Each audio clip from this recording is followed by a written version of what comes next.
का मुराद ये नहीं कि अक्टूबर ही कहना हो वो यकम नवंबर ने कास्ट यकम नवंबर 3 नवंबर तक मैक्सिमम कास्ट या मैक्सिमम मतलब नवंबर ने कास्ट करो ताकि जेले रत्ती का टाइम आवे सारी फसल सिट्टा बना चुकी है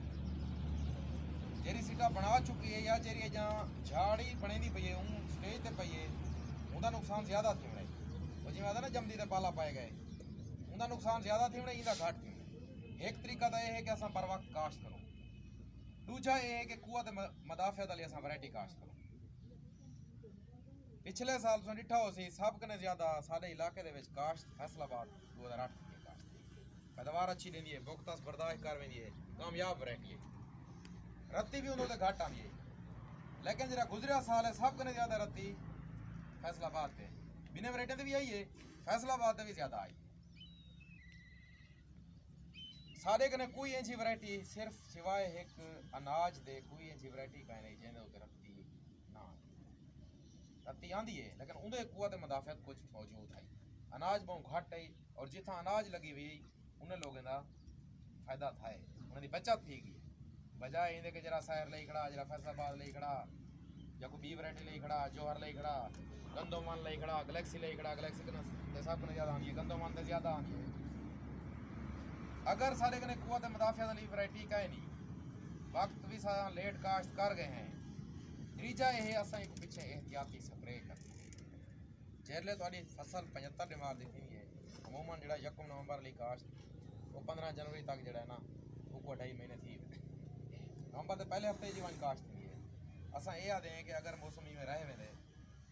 तो तुसा इको जनवरी के आखिर तो मुराद है 25 26 तावी कहीं टाइम 24 तुस समझेंदे हो जड़ी ई स्टेज ते गब्बी दे विच आई खड़ी है फसल वो तुसा एक एहतियाती स्प्रे पंजी साइड का कर उहदे विच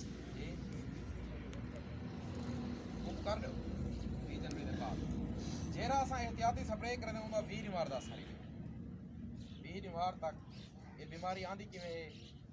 ना ये जड़ कने आंदी है ना ये जमीन कने आंदी है ना ये बीज कने आंदी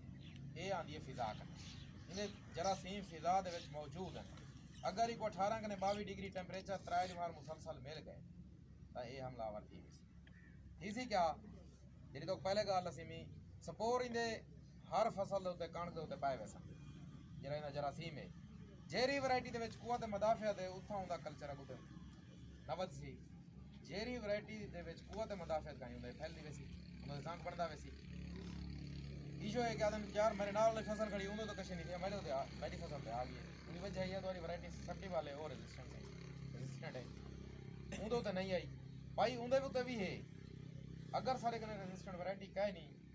तो मौसम में इशो जिहा है कि ये आ भी सकती है तो उहदे विच एहतियाती जिले अस एहतियाती स्प्रे कर खंदे सपोर जिले पौंदन वो बददे नहीं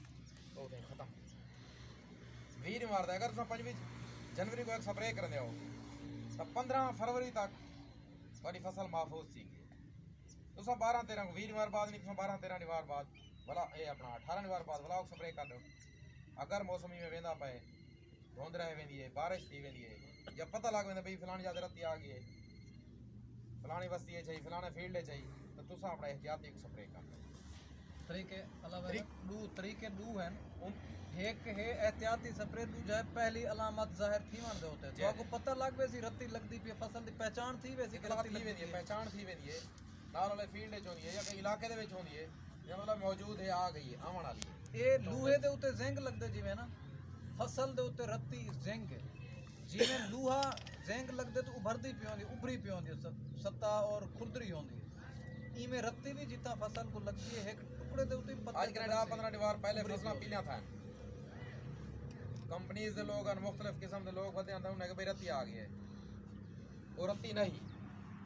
वो मौसम की तब्दीली है रात का टेंपरेचर बहुत ठंडा तो नींद बहुत हाई वो जिंदी वजह कने बट रात के बाद कुछ ये वजूहत हैं कुछ कौड़े पानी आन कुछ कितनी जो पानी खड़ वेंदे कितनी यूरिया की कमी थी वेंदी है मुख्तलिफ वजूहत हैं लोग हर बंदा आता ही जो है ना ये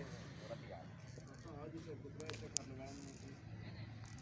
यादा ये कि अगर मौसम समझते हो अगर रत्ती आंदी पई है भला 12-13 फरवरी को मतलब फसल के बाद 18 निवार बाद 17 निवार बाद 20 निवार बाद तुम बिया स्प्रे भला कर सकते जेरले तो जनवरी का आखिर फरवरी का पूरा महीना अगर थोड़ी फसल महफूज सी है तो कामयाब थी कोई एदा खर्चा काई नहीं, सिर्फ 600 का खर्चा है, 650 का खर्चा है। अगर तो महसूस थी कि मौसम इहो जिहा है, पहली गाल उहा है कि अंदाज़ो